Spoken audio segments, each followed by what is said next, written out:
Good evening and welcome to the FITT Show. Financial information for today and tomorrow. I'm Bobby P. Kinzer, And I'm Thomas Doty. and we are the FITT Show. Financial information for today and tomorrow, helping our people get their finances in shape and also provide you knowledge because we believe financial knowledge is empowerment. Welcome everybody around the country and, believe it or not, around the world. We've got a lot of people watching this dope, so we'd like to thank everybody for tuning in. The day is Thursday, the 5th of October. So make sure you got the right show. Thank you for tuning in. Got a lot of good information, everybody, to provide you.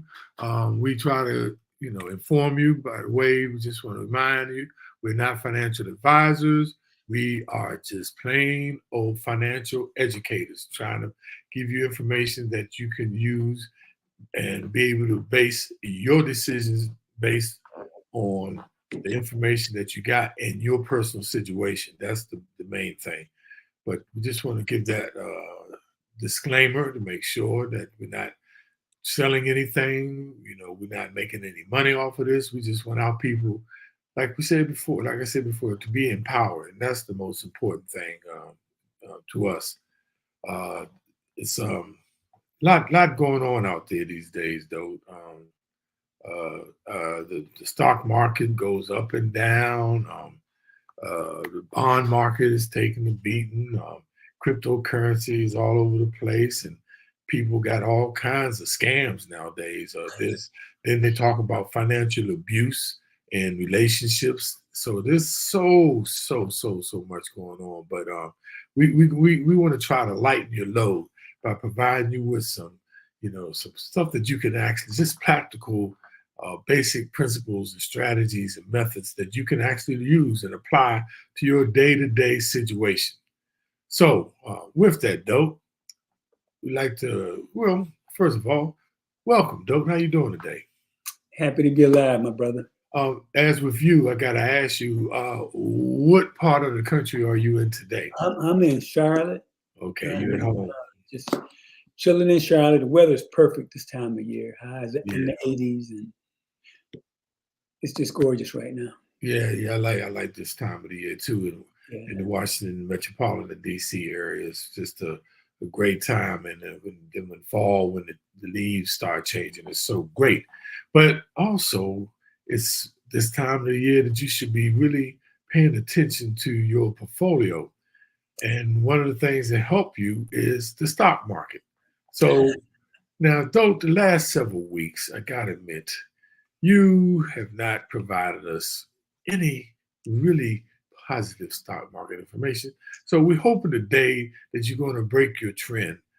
Are you? Be consistent. That's one of my characteristics, being consistent. Things are going to be this way for a while. There's you mentioned before, there's so many things that are going on right now between, we got another possible shutdown in about 6 weeks. And the thing that's dragging the market down right now are the long-term interest rates are very, very high. And I think I mentioned last week, they keep going up. They're high as they have been since like 2007.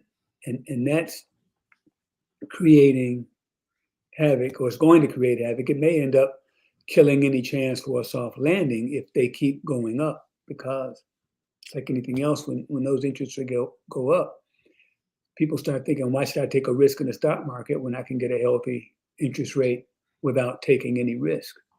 And so it's been a tough week, and things are going to continue to be crazy. Everybody's waiting on the job reports tomorrow, so we'll see how the market reacts to that. As you can see, the last week, the Dow is actually down 500 points. But the NASDAQ has done a little bit better.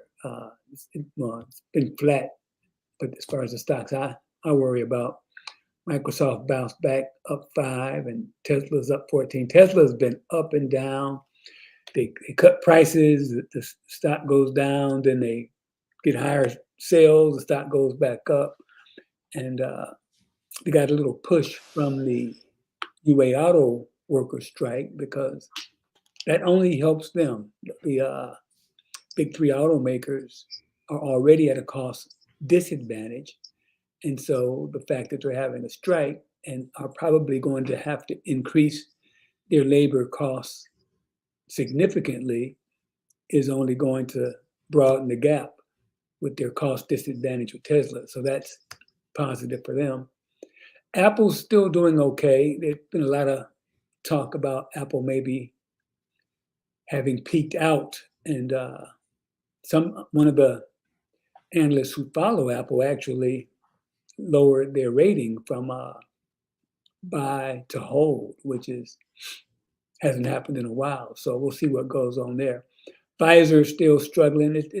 It's around 3.2, but the dividend's almost 5%. But it's a little shaky right now because you can get 5% guaranteed from a CD. So it's just a question of how low it will go. Don't think it will go much lower, but who knows? And NVIDIA has continued to bounce back. And I think I mentioned to you guys I was going to buy some more when it dipped down. I think it went down as low as 410. But again, I still think this is just a good company that's going to do well, and it's feeling the effects of the overall market being down. But I think once things pick up, it's going to be okay. So I wish I had some more good news, but I truly don't. We'll know a little bit more tomorrow. We'll see if interest rates, if they get good news from the job reports. And we'll keep an eye on those long-term bond rates and hope they stabilize and start going down. And we're also hoping that the Fed doesn't continue to increase short-term rates. So we'll see how it goes, but wish I had more good news, but I don't. Hey, Doe, another thing that's really affecting the market, man, I'm sure it has some effect on the market. There's so many strikes going on around in America. I'm talking about over 100-something strikes going on. Yeah, because inflation kicking everybody in the butt. And they're laying off people, and they're making people work longer hours, and everybody focuses on the UA, the non-auto worker strike, and at least they came back with the Hollywood script writers and everything. They're back, but and then I think, so who was it? I think UPS avoided a big strike, and it's just so many disruptions going on, man.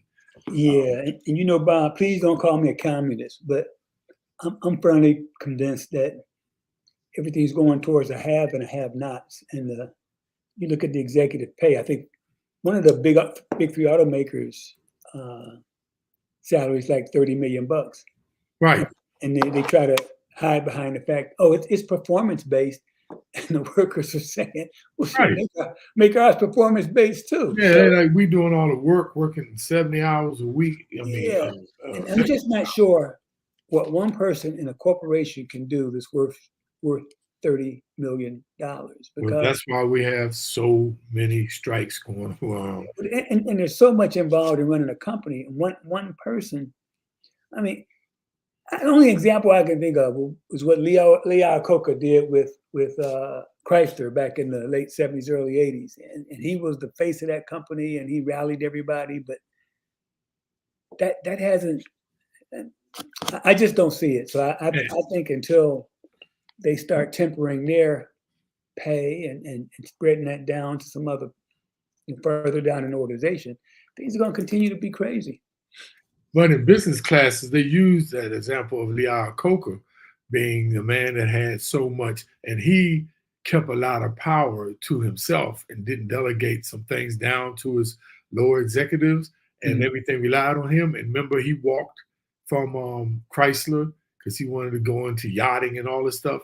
And it showed by having that much faith in the one person how it really affected him from the top. And he purposely managed that way, that he had the power, and it just doesn't work. And like you say, one person shouldn't be able to have that much effect anyway. But the Ford stock, though, because I purchased it at around $13 and it's hovering around that, or staying around that. But they, because of the strike, decided to hold up there. I think it's $3 billion, $5 billion plant that they were going to be building for electric vehicles. Mhm. And I'm sure that has to affect the stock price. But I'm hoping they They're come. getting killed. The big three they're just bleeding money on EVs. Yeah, And, man, and really. they're committing to it. They're also investing big money in EVs, trying to get that going. Yeah, And they lose on everyone they sell. You know. yeah. And then my stalwart for this, usually is the inflation buster to help you balance off inflation was gold and silver. And normally that, when inflation goes up, that's an inflationary, counter. But that's been taking some pounding because last time I talked about a couple of months ago, gold went over $2,000. And I remember back in 2017, gold was somewhere around maybe $600, $700 an ounce, and silver was at $16, and it went up to $27 an ounce for silver. Like I said, over 2,000 for an ounce for gold, but now it's down to 18. So I don't know what's going on. And then all of this stuff happening on Capitol Hill with Congress and Senate and stopgap measures and no budgets. I mean, all of this stuff is just affecting and nobody. I'm talking about the wisest, the most astute technical analysis, fundamental analysis. No one really can predict what's going on, though. So the best you can do is try to have a diverse portfolio, and that's what we're going to be talking about today. Is are you ready for retirement? Because there's a lot of things that you must consider, in getting ready to retire, and if you're even in retirement. So, hold on because we got a whole lot of information because it applies to everything that we just talked about. So, I want to go into the cryptocurrency. I know a lot of people that hold cryptocurrency. I know a lot of people stayed on the sideline, but everybody like to know about it. And we like to at least provide you with information about it so you can at least understand it. So the whole cryptocurrency market is at over $1 trillion, but it's only up 4 billion. That's less than 1%. But the Bitcoin is up $419 per Bitcoin. Now, last week it was up $450 per Bitcoin. It's up another $400, approximately 2%. Ethereum, it took a hit, it's down $35, and that's actually a 2% decrease. And I want to correct that. Got to put the parentheses around that. The cryptocurrency is I mean, it's always a long play, and it's also just another tool to have in your tool chest for your portfolio. Because I know people who got in like in 2015, especially if you got earlier than that, you're doing really well. But people who got in after 2019, you might be struggling. But Dogecoin, which was being pushed by Elon Musk and the owner of the Dallas Mavericks, they dropped down from the number 9th position to number 10. And I don't know what's going on with Shiba Inu, but it went from 19 up to 18. It's the weirdest cryptocurrency of them all. I think I'm going to drop it and start following Solana. Solana been doing pretty good. That's it for the cryptocurrency market. There's not much added information other than, like I said, the Bitcoin is up. Let me take that back. But remember, the last time I checked, and you got to keep checking with cryptocurrency. Last time I checked was over 21,000 cryptocurrencies, but we usually keep, and this is like the top 20. The first four, the first, other than Shiba Inu, all of these are in the top 10. We usually just keep track with the top 10. And if you want to, take some chance, you got some money to lose, and you want to take some risks, at least stay with the stalwarts, that's at least in the top 10 because they've been pretty steady. But that's it for cryptocurrency. Not much new news there either, though. You know what I'm saying? Yeah. But so dope. Last week we talked about the keys to building wealth, and Hope we provided a lot of good information. Matter of fact, we got some great feedback about that because it's all about building wealth.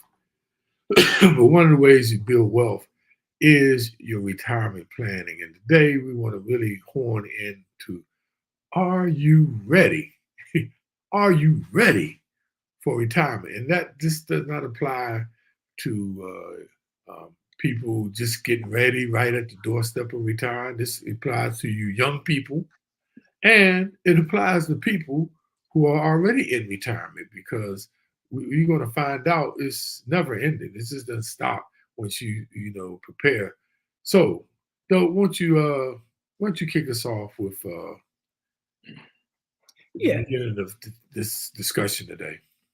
yeah, Bob. You know what's funny? When you tell somebody you retire, especially if they're very young, that they always say, "Oh, I wish I could be retired. I wish I'd retire." So everybody thinks it's great and wonderful, and for me it is. And but for a lot of people, there's a lot of worry once you get close, and the closer you get to it, the more nervous you get. And I think the fear of losing that steady paycheck and just the fear of the unknown kind of makes people very, very worried. And so I retired. I've been retired 5 years now, and man, did that go fast. But I was really amazed at how many decisions have to be made. And again, I hadn't really spoke to many people about some of the pitfalls and some of the things you should know and some of the things you should do. And I've always said there's a couple of things I would have done different had I known, and now I do know. But you pretty much assume that it's going to be just a continuation of everything that's going on in the past. But it's totally different from the way they handle your medical costs because everybody has to go on Medicare, and there's income situations with that. There's just a lot of decisions you have to make when you take your Social Security, and that's a tough one. And the thing about it is, there's no right answer. You can't go to a textbook and find out like when you should take your Social Security. A lot of people can have opinions, but the one big variable in that is when do you expect, how long do you expect to live? And nobody knows the answer to that. And that's the one big variable. And when should you start taking it? If you know you're going to live to be 100, yeah, you should wait till you're 70 and get as much as you can. But if you knew you were going to die at 75, then you probably want to start taking your money out as soon as you can. So it's things like that, those decisions that make this whole retirement planning and what should I do, it makes it more difficult. And in hindsight, I think I would have went and talked to somebody specifically about life in retirement. And I didn't do that, but in hindsight, I would have because, I think I know a little bit about finances, but the whole retirement situation is just different and unique. And so if you think you might need help, then go get help and don't wait until you retire if you haven't already retired. Try to get some of that help 5 years in advance. Like the other tricky thing with that is that the tax rates are always going to change. And so you never really know what to do there. For example, back when I was 40, 50 years old, the thinking was save all your money pre-tax because you'll be in a lower tax bracket when you retire.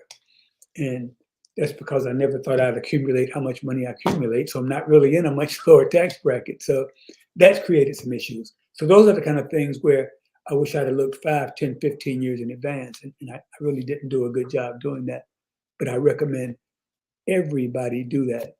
And to that end, we're going to give you 9 practical tips, 4 do's, 4 don'ts, and 1 absolutely never to help folks who are either near retirement, and some of these apply if you're in retirement.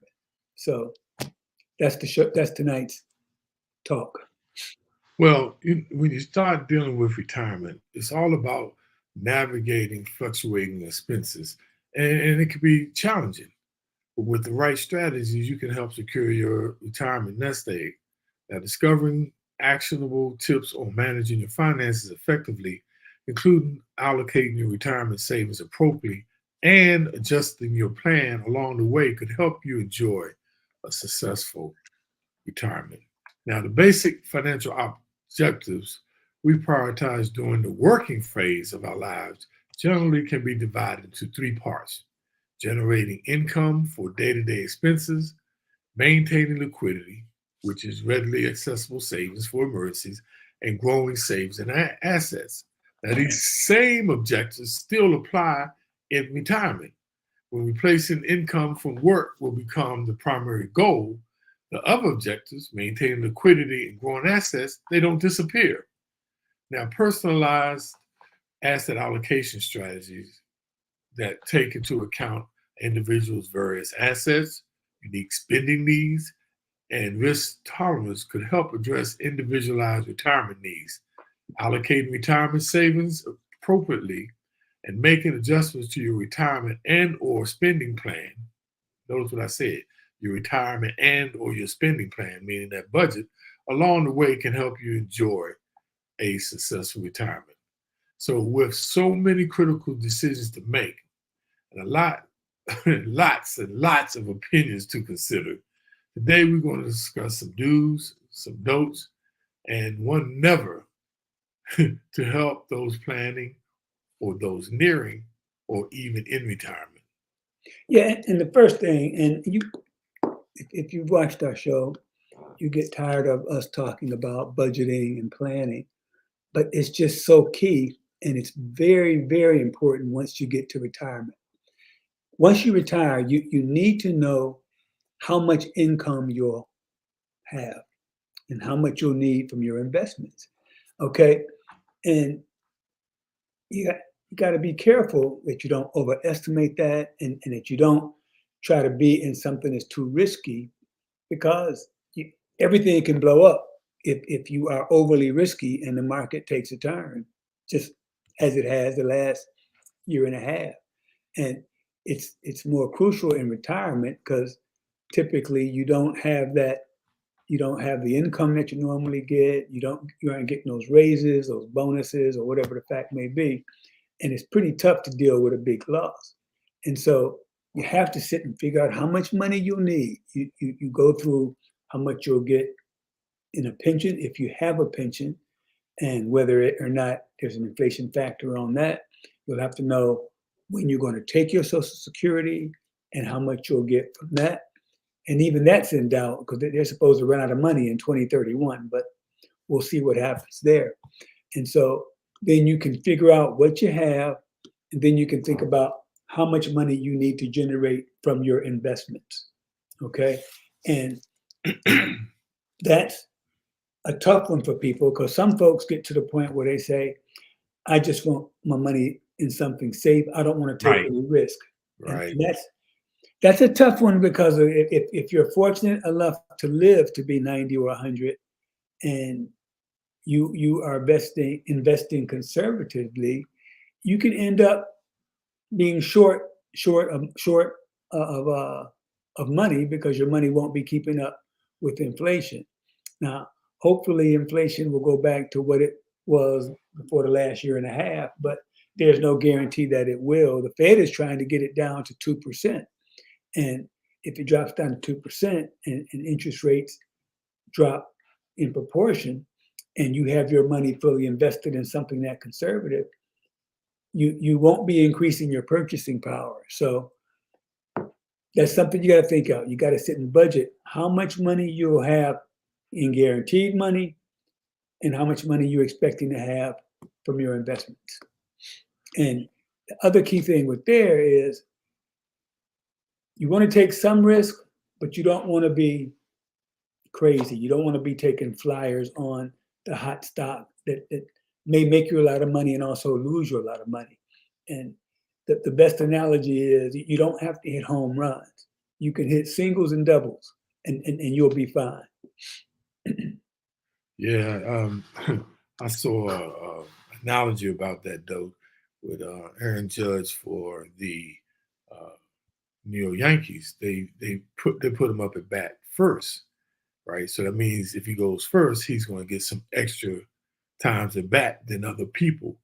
But but that strategy wasn't a great strategy for them in the end because they didn't really have it balanced out, the right batters in place. Even though they got him up there more times, he striked out way more times. So Mhm. that analogy was kind of good because you got it's all about a balance, and it's what's fits you. It's because there's no one size fit all solutions. First of all, so the next one I want to talk about though is a do, and this is so important, you all, because there's so much information out there on the World Wide Web. There's so much information out there, social media. Do tune out the noise. Now you'll likely notice that there's no shortage of experts when it comes to retirement planning. In the media and in your everyday life, your friends and Uncle Bubba down at the cookout telling you the best get rich quick scheme, and that mug stays broke. Now, the closer you get to retirement, the more you can expect to hear all about how you should invest, when to claim Social Security, which Medicare plan to choose, etc. It's all a bunch of noise, you all. There's no one size fit all. Your retirement plan should be tailored to fit your unique needs. So tune out the noise. Yeah, and the next do is one that's appropriate for anybody, no matter where they are age-wise. And that's do prepare for the unexpected. And that's because once you establish your income, typically in retirement, it doesn't go up. You don't get raises, you don't get bonuses. So you need to have an emergency fund, a nice hunk of money set aside just in case something happens to your regular cash flow. And for example, I with my pension, I mean it's administered by an insurance company, and so it's a top rated insurance company, but it's top rated today. So I mean, it's not out of the realm of possibility that they could have difficulties, and you got the pension guarantee thing, but I'm not sure it applies in that case. But there's a bunch of unknowns that could happen that you have to be prepared for. For example, the Social Security, I don't think anybody will be surprised if they have to end up doing an across the board reduction in benefits because the amount of money going out of Social Security is more than the amount of money coming in. It's a simple math, and it's kind of funny because on the political standpoint, nobody will say. Everybody always says, "Oh, we won't touch Social Security," but it's really something needs to be done, and it's a pure math question. I mean, it's a pure math issue. More money's going out than is coming in. There's only two ways to fix it: reduce what's going out or increase what's coming in. And so there's some things that could happen, but I'm not sure they will. And it just keeps getting kicked down. The can keeps getting kicked down the road. And so that's another situation where in 2031 or whenever it's supposed to run out of money, there could be a reduction in your Social Security payment. So that's just an example of what could happen. So you got to be prepared. You got to put some money away, knowing that things may not go as you expect them to go. Right. And one thing you might think to do is, okay, I'm going to invest all my money just so it'll be working for me, so I'll earn more in case something happens. But that's not really a wise decision, too. I think Bob mentioned a little while ago, you have to have balance. You got to have some money to save, put away, so you can sleep at night. It's not at risk, that you don't have to worry about losing. You need to have that put away. That's going to differ for everybody, depending on how much you have, but everybody should have some put away. So you do need to have an emergency fund. Right. So dope. Okay. We lost you there. I don't know if people can still hear me. But yeah, you back. So I just want to mention, you mentioned the Pension Benefit Guaranty Corporation, which is supposed to be the government agency that insures pension plans. Just want to let people know the Pension Benefit Guarantee Corporation is underfunded. They're not funded like the FDIC. The FDIC got over about $100 billion in the Deposit Insurance Fund, and the credit union, National Credit Union, they also are funded. But the pension benefit, and I had no person that worked for them, and they go around having these seminars to what they call public confidence, to build people's confidence up, though. Mhm. And she said the people actually boo them because they know there's no money in the pension guarantee fund, which is sad. But That's scary. That's scary. yeah, that really is. But that's the truth. That's facts. Never do though. This ties in sort of to like which the topic that you just came off of.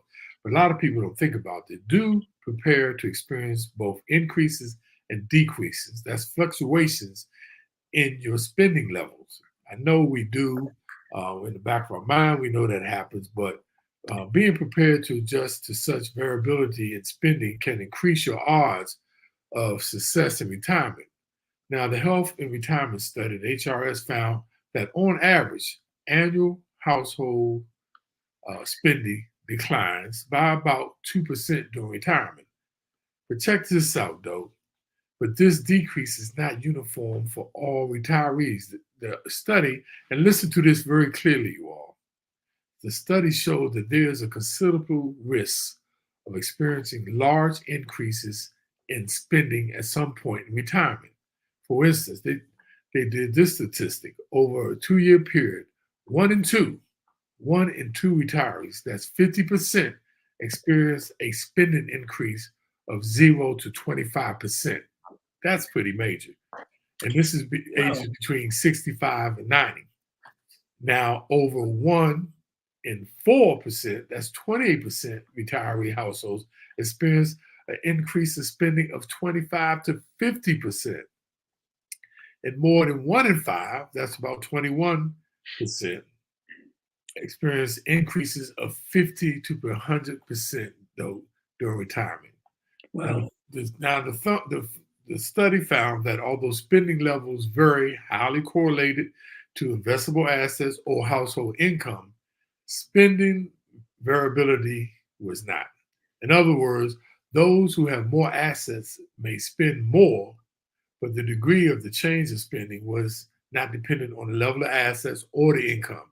What that means is, regardless of the level of your investable assets or income, you can face a high level of spending fluctuation in retirement. I mean, that's pretty interesting though, and I want to show a particular slide. I want to share with you all so you can see when we're talking about the actual categories of spending is non-discretionary and discretionary, and those are, the discretionary spending which is, trips and vacations, household furnishings, gifts, charitable, political contributions, tickets to movies. Those are all discretionary spending. But non-discretionary, meaning that is essential, is mortgage, rent, homeowners, rent, property taxes, home repairs, and then they break it down. The home is your mortgage, your rent, small equipment, dry cleaning, laundry services, home cleaning, supplies, gardening, and then we know about the health non-discretionary, meaning those, your prescription, um, your supplemental, the gap insurance, your healthcare services. Then transportation, believe it or not, is non-discretionary. These are things you're going to have: auto payments, auto insurance, and maintenance and gasoline. These expenses can really, really add up on you, and that's why they say it's so important that you plan for these particular kind of increases in your expenses, and the more you plan for them, the better you are, and you'll be in your retirement. Yeah, and by piggybacking on what you said, another is try to keep your plan on track, and that's you hope that people are doing that now, that you create a budget, you stick to it, you live within your means, you don't waste money. But it's even more crucial when you retire,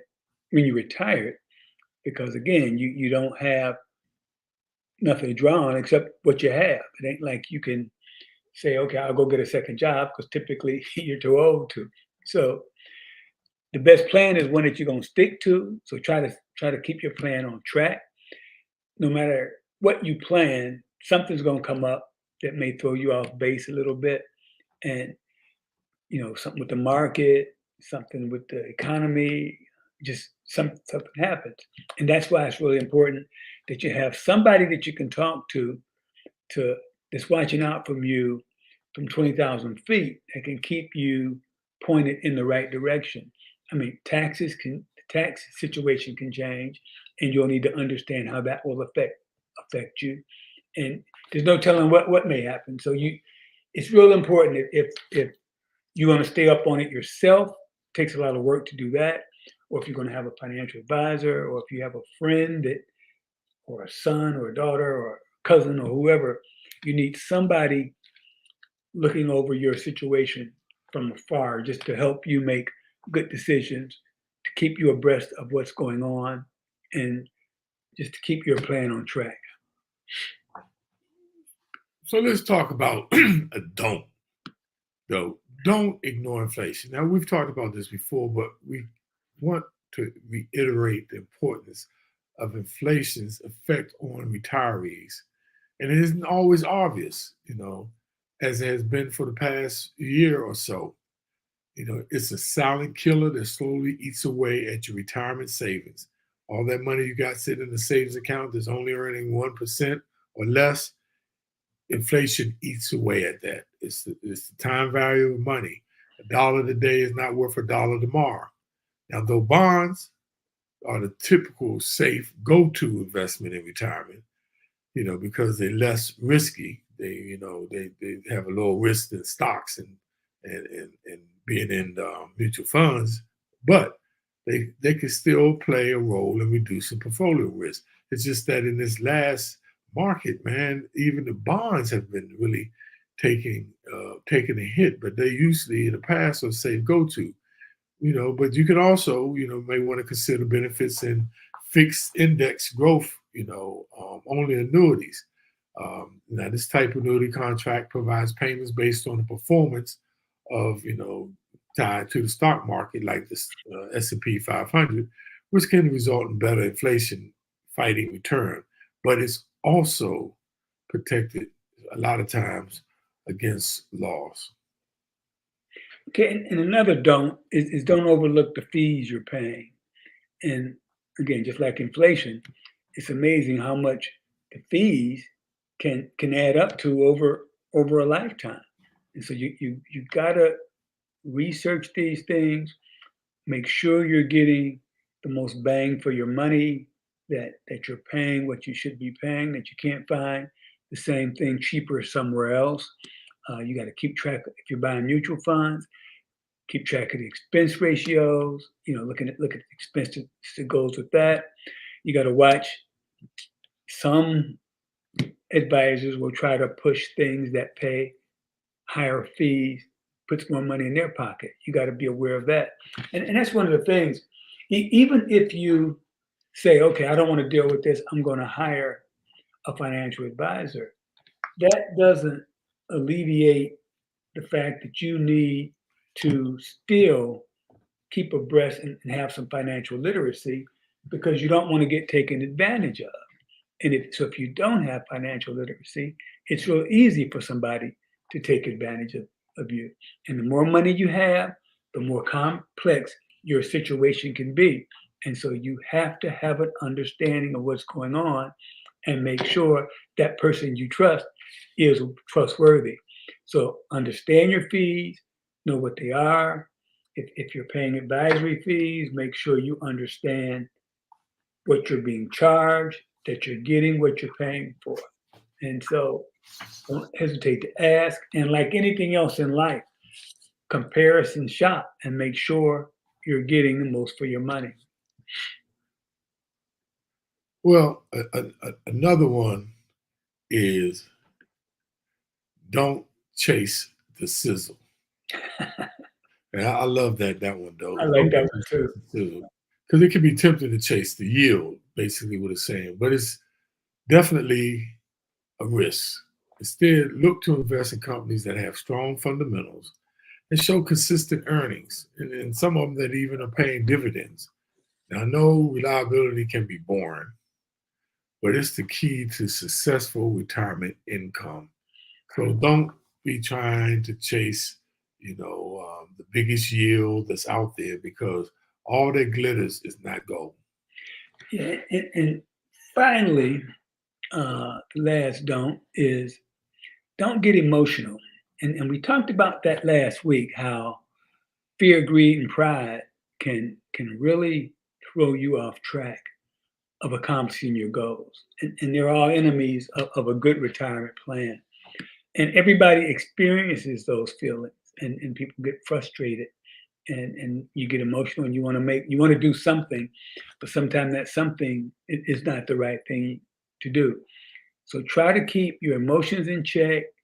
Try to avoid making quick decisions without a lot of thought or reacting to good news or the bad news or what you're hearing. Set up a sound investment plan, stick to it, review it, and if you need to make adjustments, make adjustments. But don't just react to things without having thought it through. Yeah, that's good sound advice though. And never, never, ever, ever, ever pursue the hot tip.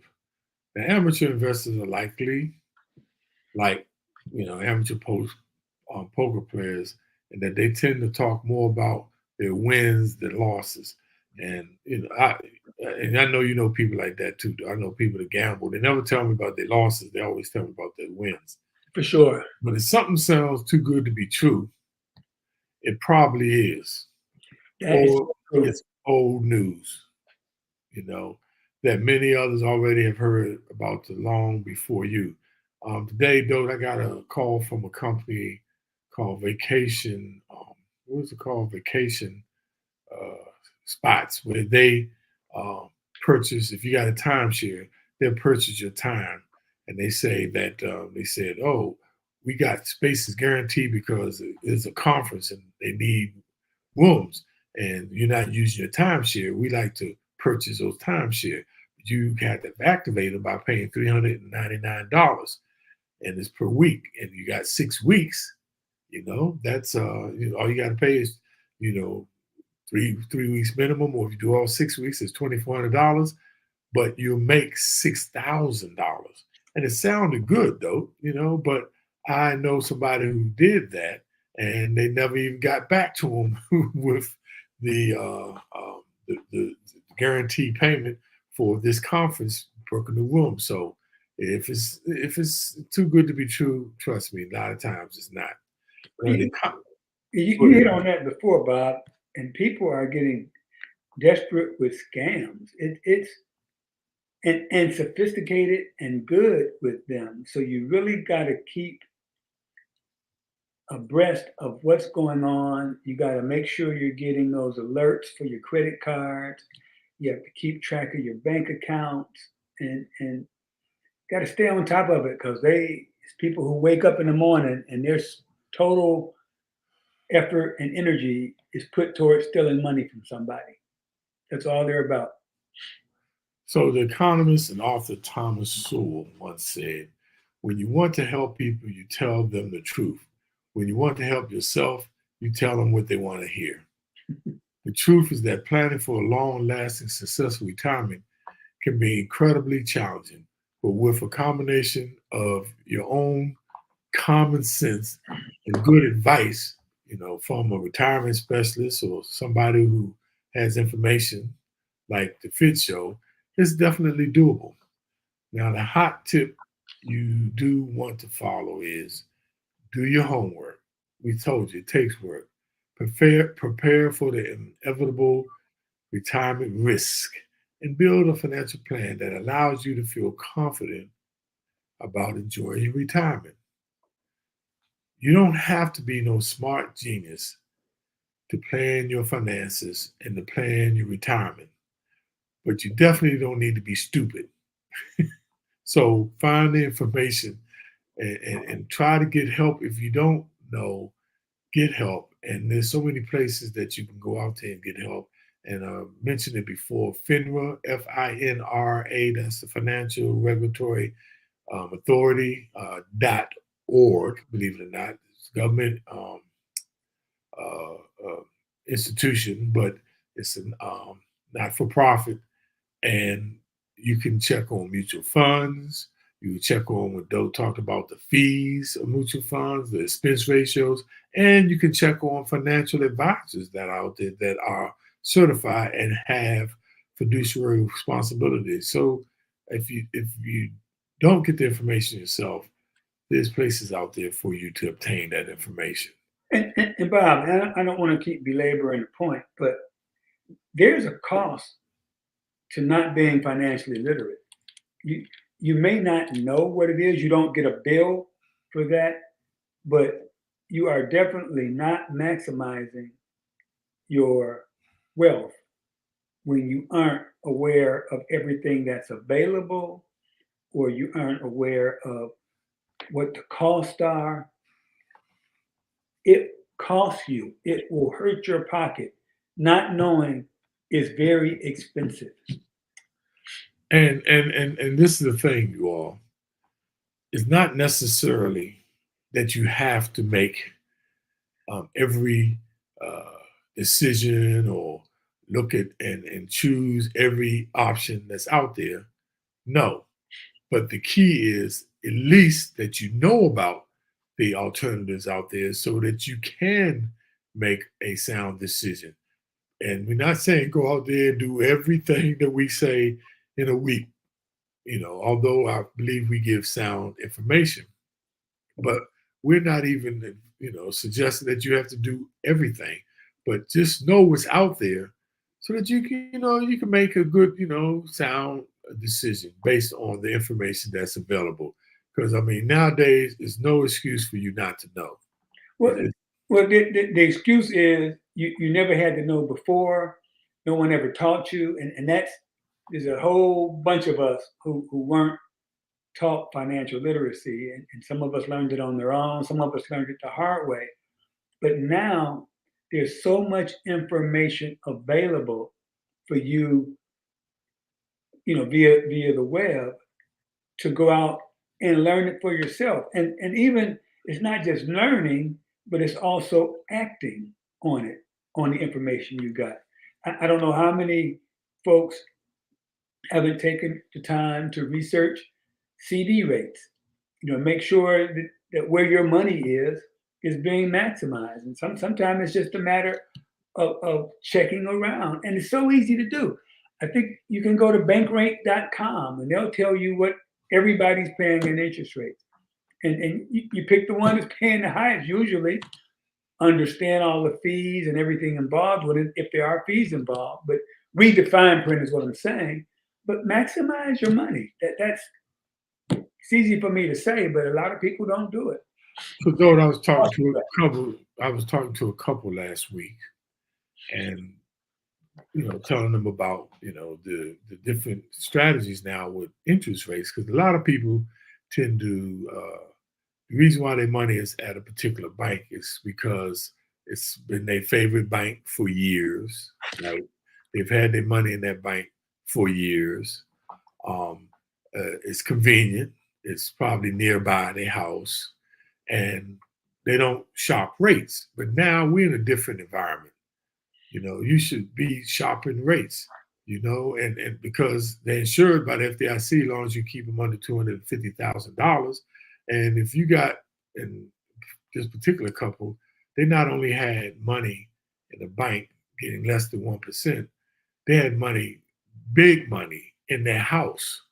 And first of all, just the risk of having that money in your house, you know what I'm saying, for, theft or robbery, that right there alone is a risk. But it's sitting there and not earning anything. So I was talking to her husband about just the basic concept, though. If it's giving 5% and you got $1,000, that's $50 a year, right? 5%, $400,000. If you got $100,000, that's $5,000. You got $10,000, that's $500. So I told him this, though, and he said, "Man, that ain't much." And I gotta admit to give it to his wife, and I could see who was actually handling the finances. She said, "But hold on, honey, that's better than just sitting around doing nothing. I'd rather take $50 than to not get nothing." And I'm like, "Wow, good for you." Exactly. It's funny, Bob. Those are the three things that are hardest to change: your spouse, your bank, and your cell phone company. They change those three things. So sometimes you need to. And you know what? I'm glad you said that, because there's a strategy about cell phones, because people do the same thing with their cell phones that do with their bank, because they've been had the same cell phone carrier. But even it's good to shop cell phone carriers, because nowadays you can switch phones and still keep your switch carriers and keep your cell number. And I know a guy that does that. Every 6 months, though, he changes his carrier. Now, some people, I'm afraid to do that. But he gets the best deal that there is, and he has no problem switching. But we get comfortable. We get comfortable. And I tell you what, it's a lot more fun to have more than have less. And to give money away because you don't make a phone call, or you don't search around, or you don't put some time and effort in. Now, if you are just busy doing work all the time, I understand it. But from the amount of time people spend on social media, looking at Facebook, TikTok, Twitter, and all that kind of stuff, take some time to enrich your financial literacy. Well, you said something earlier about the have and the have-nots, right? And then you just said about have more. When George W. Bush first got in office, he had this big dinner of his top donors, and he opened up and he said this, and I thought it was so profound. He said, "I'd like to welcome the haves and the have-mores." I'm like, that's pretty profound. That's better than just the have-nots. So that's all we want you all to do. We're not trying to say everybody has to be a multi-millionaire, but what we're saying, in order to have an enjoyable retirement, all it takes is a little bit of information, a little bit of work, a little bit of effort to get the maximum out of what you have. It's not what you make, it's what you do with what you make. And it's always the important thing, you all. And that's all we try to get across at the FITT Show, is maximize what you have. We're not trying to get anybody to go out there and take risks with their hard-earned money and losing it. No, we're not trying to advocate that. We're just trying to get you to be able to get the best for your buck. And that's what it's all about, because in the capitalism society, it's all about, the rich getting richer. So why not you? So with that, though, let's go to the summary and takeaways. And starting off, we're going to start with you, though. Okie doke. And it's always my favorite thing. All about budgeting, figuring out how much income you'll need, just so you can know how to adjust your spending, what you can and cannot do in retirement. You've got to figure out how much money you're going to have coming in.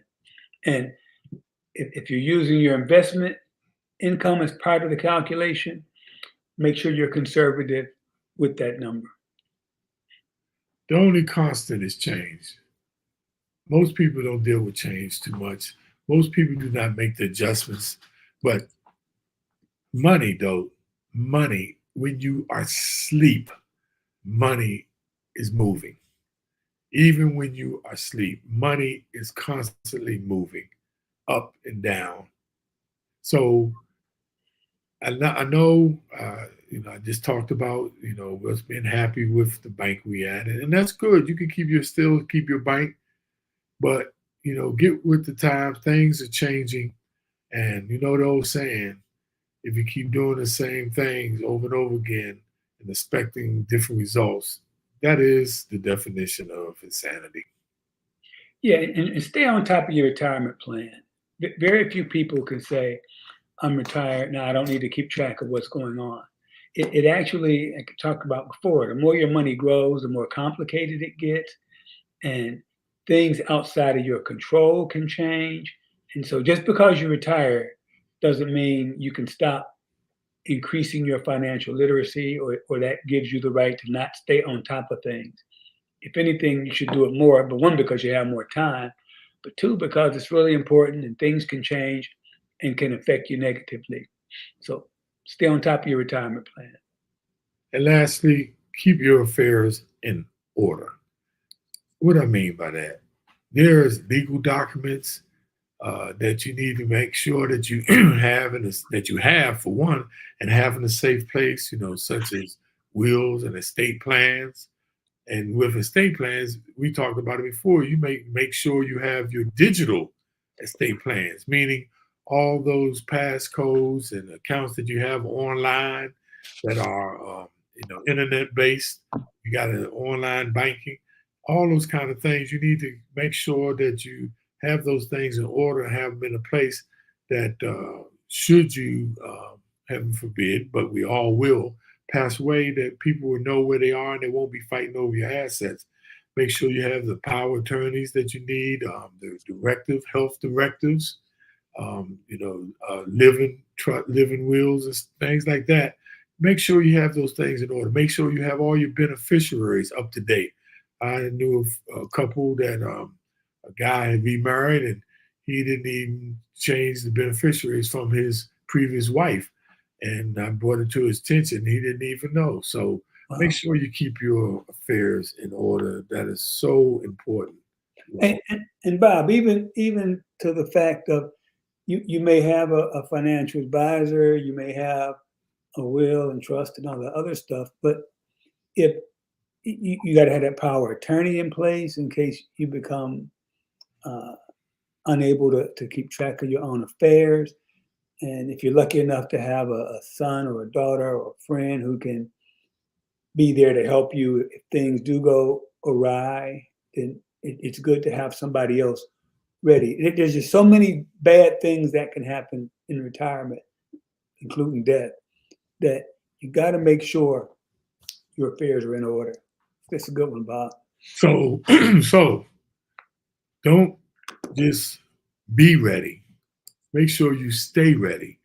I know we've touched on this topic before, but we found it very important. Once again, full disclosure. We got a lot of information for Kiplinger, which is a great tool for information, financial information. You all go out there and check it out, kiplinger.com. We'd like to thank everybody for tuning in. As always, we really, really don't take it for granted that you could be doing a million other things, like watching the Commanders on Thursday lose. Now, I'm a Washington Commander fan, so hopefully they win, at least over Chicago. But as always, we want to give our shout out to our, viewers. Carl Chapman, thank you for tuning in, my brother. You know I love you much, man. My sister Linda and Gloria. Happy birthday, Gloria. Gloria's birthday was September the 30th, last Saturday, if I'm right, Gloria? She turned 75, all the way live at 75. That is so wild. My brother's birthday was the 30th, and he turned 75. Wow. Yeah, we got a lot in common there. Mm-hmm. And I want to say hello out there to Garnett. How you been, Garnett Nickens? Love you, girl. Miss you. And Rodney L. Madison Sr. The NoteExperience.com. Go out there and check them out, y'all, for another alternative investment on holding mortgage notes, investing in mortgage notes. And the wonderful Now, Dodie. Thank you, Now, for your comment and your support as always. And look forward to seeing you all next week. It'll be show number 122. And next week will be October the 12th. So look forward to seeing you. Make sure you go out there and share on YouTube, and also not only share but subscribe on YouTube and share on Facebook Live. We have this out there, so you can go back out there and look this over. And Kitty talking about she's watching the Commanders now. And Nolia, I didn't mention you, Nolia. Nolia said, "Don't forget me." Nolia, how did I forget you, darling? My bag, my sister, the youngest now of the sisters, is Nolia. I'm not going to say how old you are, Nolia, because I know you take that very personal. But you're doing wonderful, girl, at your age. You're looking marvelous. So no, Nolia, thanks for reminding me. I don't want to forget you. I can't forget you. So, Dope, as always, man, great show. Thank you for your time, your expertise, man. And we look forward to doing this again next week, y'all. So have you, good brother. Have a wonderful week, everybody.